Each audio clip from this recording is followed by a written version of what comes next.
David, good evening and welcome to Bro Talk. How you doing? You're good. Good evening. I'm doing well. So far, so good. So far, so good. What does that mean? So far, so good.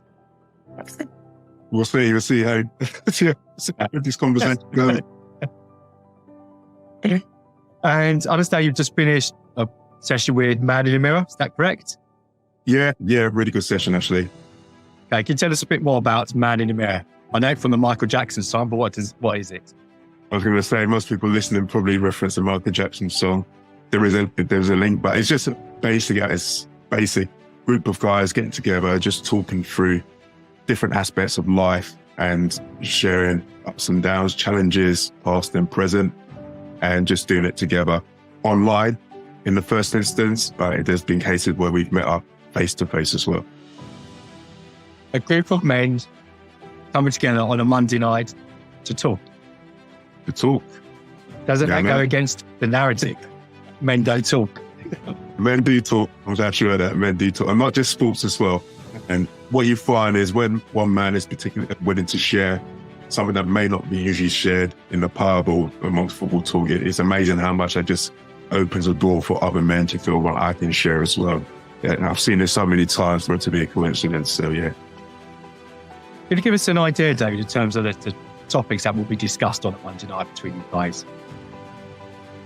Really varied. So we can talk about things such as our relationships or lack of relationships with our fathers, how we show up as men. What does it mean to be a man nowadays? There's so many different things. There's so many different things, but I'm struggling to pinpoint different things. It's just a wide variety, which I think is really good because I think some of these subjects will hit more men than other subjects. So pretty much anything and anything is open for discussion.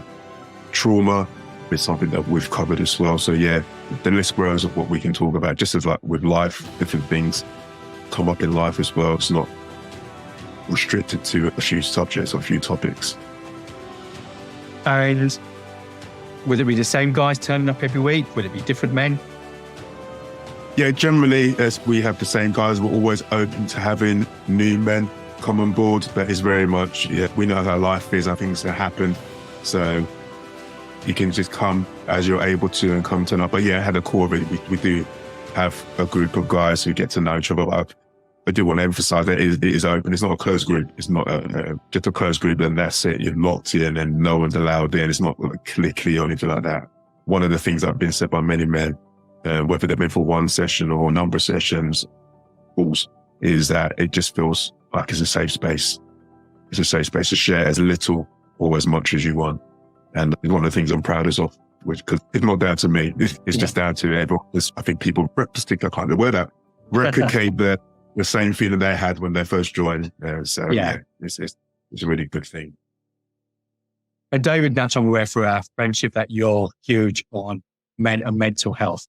And it's something that's getting a lot more awareness. We've got November coming up next month where we'll wear our tashes for men, raising awareness regards to men with cancer, prostate, etc. Personally, what does men's mental health mean to you? And can you share an example of that for the listeners? It's interesting actually, because I was actually listening to a YouTube video, something I heard before, Simon Sinek, given their credit. He actually describes it as mental fitness. And he uses an analogy of, obviously, in your gym, you talk about your physical fitness. And there's different times where you are fitter than the other times. So it's just, for me, when I compare it to like my physical fitness and to mental fitness, it's just you've got to pay attention to it. You've got to pay attention to it. You've got to look after it. You've got to top it off and just check in with yourself and just see how you are doing. And I think for me, one of the key things is just acknowledging where you are in your mental health, in your mental well-being, in your mental fitness. So at some points you might not feel 100%, and that could be because of something else. So I know for me, something I share with the guys is I'm doing life with, I've got 3 children, 2 of them are boys, and my dad wasn't around, and they're at age now and having to think about how do I guide them, how do I lead them, and not having that reference point. So that's something that kind of weighs on my heart a bit. So in that area, I don't feel particularly strong. So I just be an acknowledge of that, and then perhaps taking steps on that, maybe speaking to other men in the same situation, which there are, and just, I think when you internalize things, and I do internalize things, at some point or there or the other, it's going to come out somewhere. So I think mental health, mental being is about how you feel in that situation, and is there anything, if it's getting you down inside, it's about getting it out somewhere. So I speak to someone else or listen to the podcast or something like that. Yeah, I think mental health it's like being an acknowledgement that there is such a thing as mental health, mental fitness, and where are you on that, and regularly checking in on that. Thank you, David. Explained that really clearly. But for many of our listeners, they may be thinking, that's easy for you. You make it sound very simple. And you pay attention to your mental health, and you check in, and you release it. You didn't use the word release, but that's what you applied. Yeah. But for many men, that is a foreign concept. And they're coming from a background whereby their dad didn't talk, their granddad didn't talk, they don't talk, their friends don't talk. They're carrying different stresses, whether it's from home, from work, from other pressures. Yet you're saying, talk. What do they do with that? Because their reality is very different from what you just shared. Yeah, it's a big question, because obviously nowadays in the generation of where there's some people, you might even describe it sometimes having too much or oversharing ever since we so willing just to share so openly, and it's taken a lot of years to get to this stage, and it's a big question. So if I was just to say, give one answer out of many answers, I'd say, okay, if you feel like you're doing all right, what about the people in your life? What about the friends, your colleagues? Do you think they're doing all right? And perhaps seeing if you could help someone else, and that perhaps there may shine a light back in yourself. There's many different answers. It's a big question. I think I don't want to do it injustice, but just trying to fit in the time we've got today. But perhaps if you're feeling you're doing all right, look out for other men and see if you feel they're doing all right or not, and then perhaps checking in with them and asking them how they are. That's a very good point, David, because there's a lot of focus and emphasis on the guys who are not doing well. But equally, the guys who, when we are in a good place, having that mindset to think, okay, let me just check in, as you said, on my friends, on others, to make sure how you're doing, because we'll be in a better place to support them and help them if needed. Yes, thank you for bringing that to the table. And for you, David, how do you personally deal with stress? I said stress, but how do you personally check in with your mental health and make sure? If you're not, what do you do? I know, I say I know, like, and love myself. And when I say that, I know my good points and points. So if I think of a scenario and I'm at work and I'm getting stressed about a deadline, I know usually my go-to is food.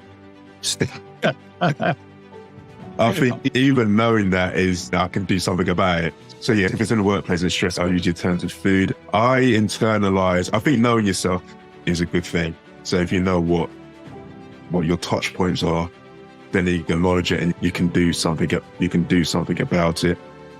So sometimes I think through stuff.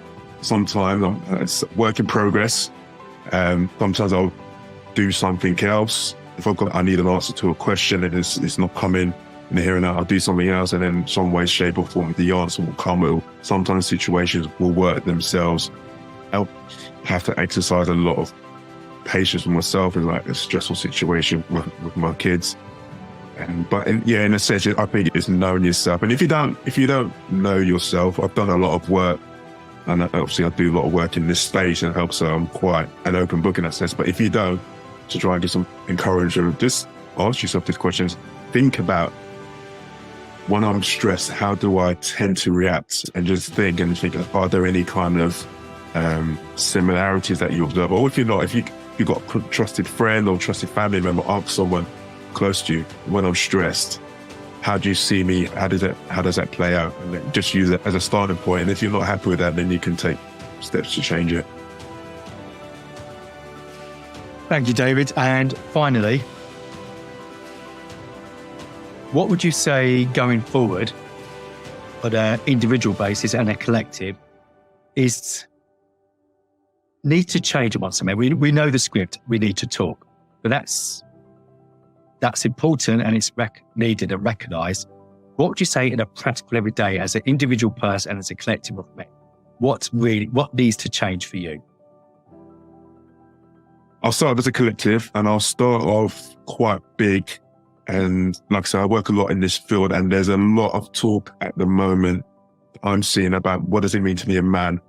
What is masculinity? What does that mean? And if you struggle to answer that question for yourself, then I'm going to do a plug for Man in the Mirror.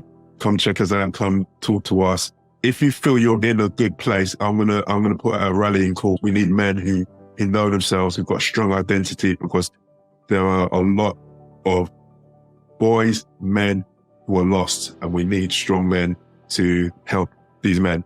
We've had generations now of boys who have grown up without fathers. Someone said they haven't had a father. Unfortunately, it's not a shock anymore because we desensitized to that. I'm one of those men. And some of the situations you're seeing at the moment in the world, part of the problem is because there have been men, there have been women who have grown up without fathers, and we're starting to see the impacts of that. So if you feel that you're in a good place as a man, and come join Man in the Mirror, set up your own thing. This situation is too big just for Man in the Mirror to deal with it all ourselves, and we need more. If you're struggling as an individual, just know that you're not alone. I think I said, you're not alone, and there is help. And as with Man in the Mirror, just ask yourself, what can I do? You might have had all this stuff happen to you, but what can I do? And I know that there is light at the end of the tunnel. I haven't got time to share my story, but if you knew where I've come from, and what I'm doing now, even just being on this podcast, speaking to you so openly, so confidently, so freely, it's been a journey that I thought I'd never be here. So take heart from my story. And guys, those of you who own your story and comfortable, we need you. Men, boys, need you. We need to do this all together. Thank you, David. Very strong end. And if somebody wants to get in contact with you in regards to Man in the Mirror or speak to you personally, how do they go about that?